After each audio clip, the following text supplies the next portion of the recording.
આજે આપણે આ જે લડ્ડુ ગોપાલનો ડ્રેસ છે તેનું સિલાઈ કામ જોવાનું છે। આ લડ્ડુ ગોપાલમાં જે ડ્રેસમાં જે ભરતકામ કરેલું છે તેના વિડીયો આગળ મારી ચેનલ પર આગળ આપેલા છે, તો તમે તે જોઈ અને શીખી શકો છો। તો આપણે ચાલો સિલાઈ કામ કરીએ।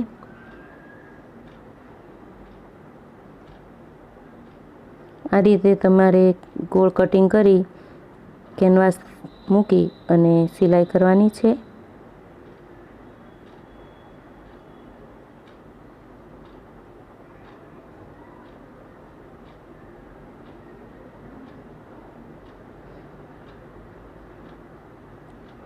તમે ભરતના વિડીયો અને આ સિલાઈનો વિડીયો પૂરેપૂરા જોઈ અને તમારી જાતે તમે આ સુંદર મજાનો લડ્ડુ ગોપાલનો ડ્રેસ ઘરે બનાવી શકો છો।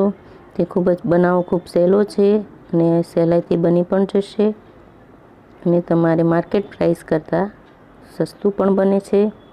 આ રીતે ફરતી સિલાઈ મારી કટ કરી દેવાનું। હવે જે વચ્ચેનો ભાગ છે ત્યાં આપણે આ રીતે કાતરથી કટ મારી દેવાનો।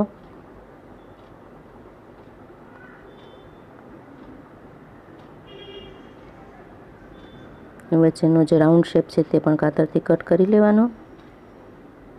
તમારે જો લડ્ડુ ગોપાલની સાઈઝ નાના મોટી હોય તો એ પ્રમાણે તમે થોડું મોટું અને નાનું પણ ભરતકામ કરી શકો છો।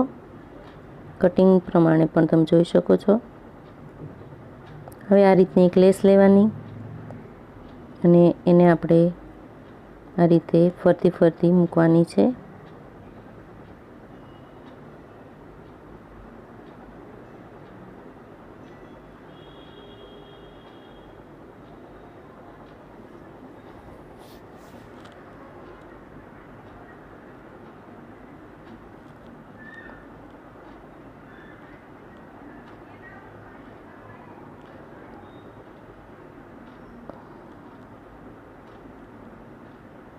આ રીતની લેસ તમને કોઈ પણ મટીરિયલ શોપ પરથી સહેલાઈથી મળી જશે।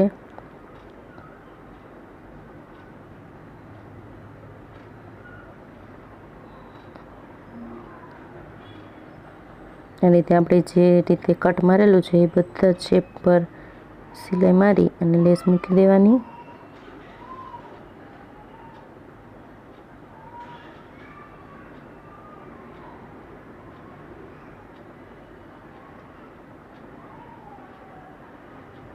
લાસ્ટમાં આપણે કટ કરી નાખશું।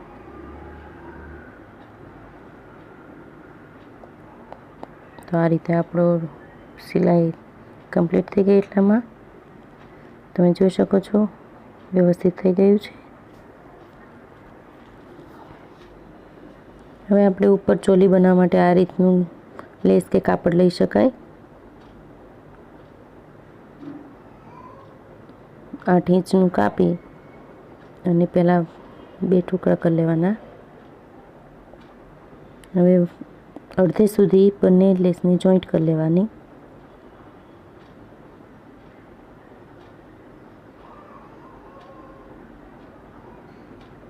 હવે તેનો નીચેનો ભાગ છે ત્યાં આ રીતે લેસ લગાવી દેવાનો।